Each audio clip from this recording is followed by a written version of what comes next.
name is Shane Nyaboke. We are learners from St. Mary's Nyaburu Girls, and today we are going to show you on how to make a simple water sensor, and next time we'll show you on how to integrate a water pump to the water sensor.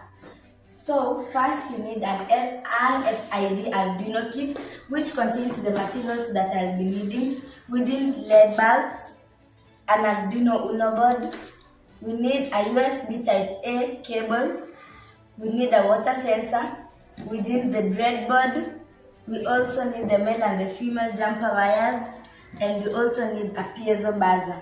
And we also need a laptop. So first,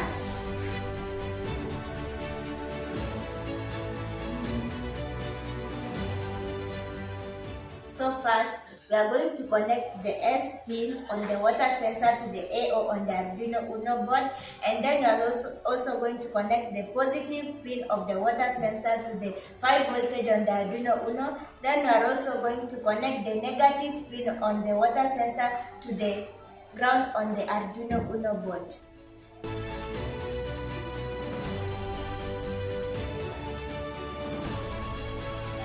So we connect S to the AO of the Arduino.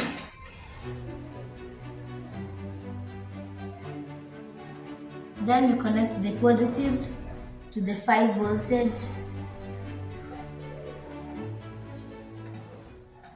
We then connect the negative to the ground.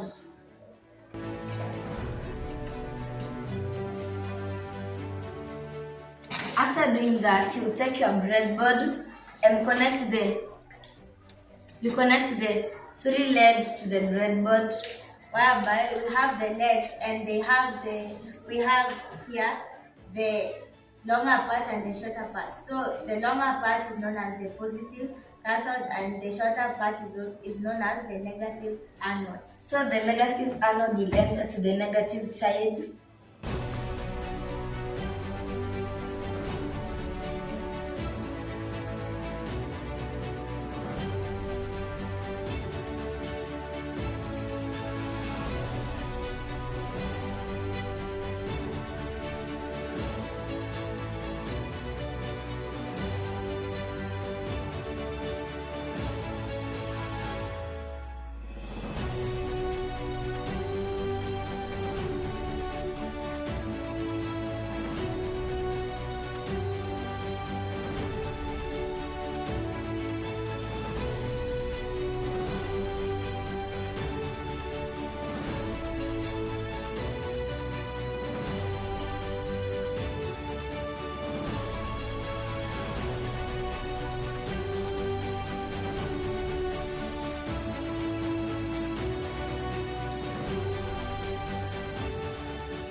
The red LED will light and the piezo buzzer will produce a sound because there is no water, which is enough. Then if there is little water in the soil, the LEDs will light amber, showing that there is little amount of water in the soil, and if there is enough water in the soil, it will light green. This proves that there is enough water or there is enough moisture in the soil. And this simple water sensor can be used in agriculture, especially in our farms, to notify the owner of the moisture content in the soil or the moisture content which has been, if it is enough or it is low or it is nowhere to be measured. And that's the end of our experiment of showing